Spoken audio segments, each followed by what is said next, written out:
All I really wanted to, good start. Topic of today's video is just where is consciousness? So, yeah, I've got some things to do from the last video, such as upload things. We're just gonna get to it. Where is consciousness is obviously a positional based question. Just gonna kind of cover my use of words. I kind of use words just the way they appear to me in space and time. And remember, all space-time is a fancy way of saying where we are in the world. That's it.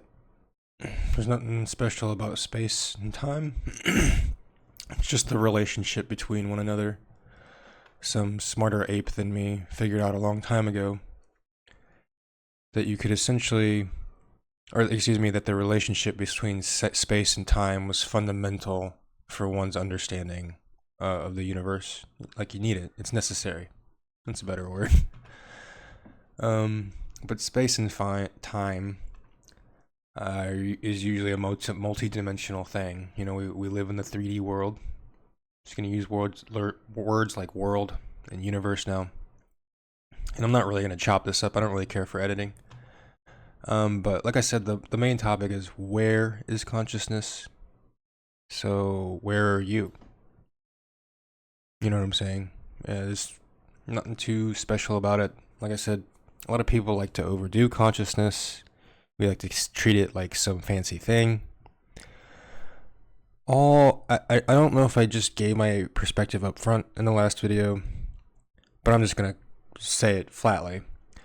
All consciousness is, all you are, is a collapsing function on time. You are a continuous function. You move with respect to time. Does it make sense? Who are you? All you are is an event that continuously happens. It continues to happen over time. T, time. Z-axis, time. You're going across time. Backwards, forward, doesn't matter. Imaginary land, it doesn't matter. You, moving across time. Who you are is a relationship with time. You feel me? Who you are is also constructed of the material from the real world. You feel me? Now, where are you?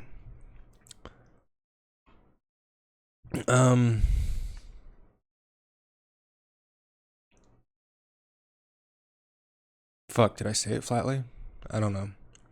Again, just to repeat who you are, you're a continuous function, you're going along with time, and what you are comprised of is things, matter, and conscious subjective experience, like David Chalmers wanted, is essentially a collapsing function onto the experience that you are having in any given moment in time. So, for instance, where am I right now?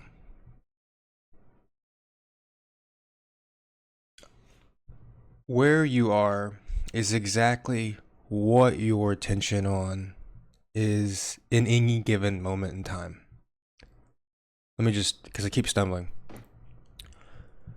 Where you are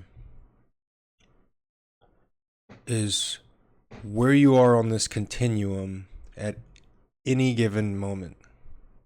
So I can't be in Japan. I live in America. I physically cannot be in Canada. I live in America.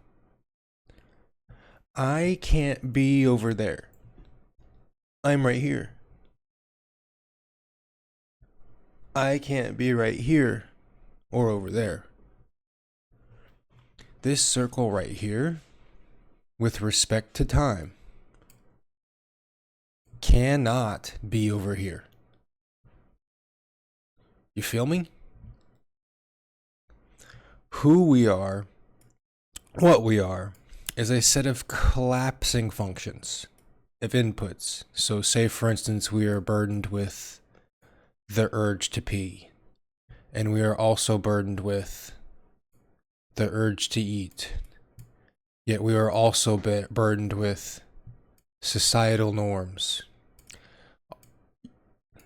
List of cascading functions that dictate or might alter it in some way.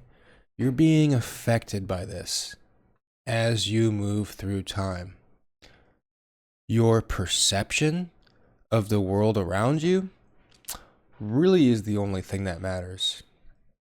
Everything else is an illusion, because you can't make decisions on something that you are not aware of.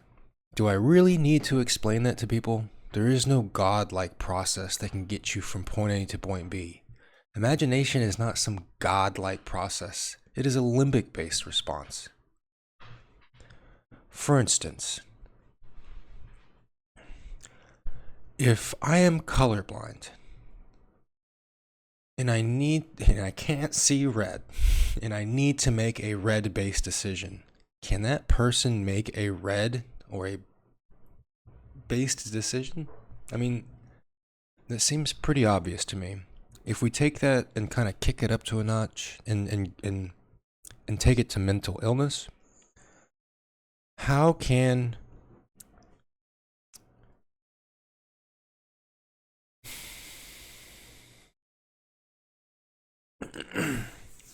stumbling on my own examples, but how can you pretend to deal on something like I talk about addiction a lot?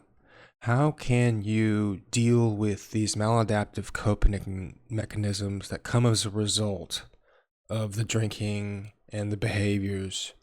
How can you deal with them if you are cognitively unaware of root causes? How can you functionally deal with them, as in get the bad behaviors out? Functionally, you cannot. Like, if you're not cognitively aware of what is affecting your perception as you move about time, you cannot make judgment-based decisions on those inputs. It's impossible.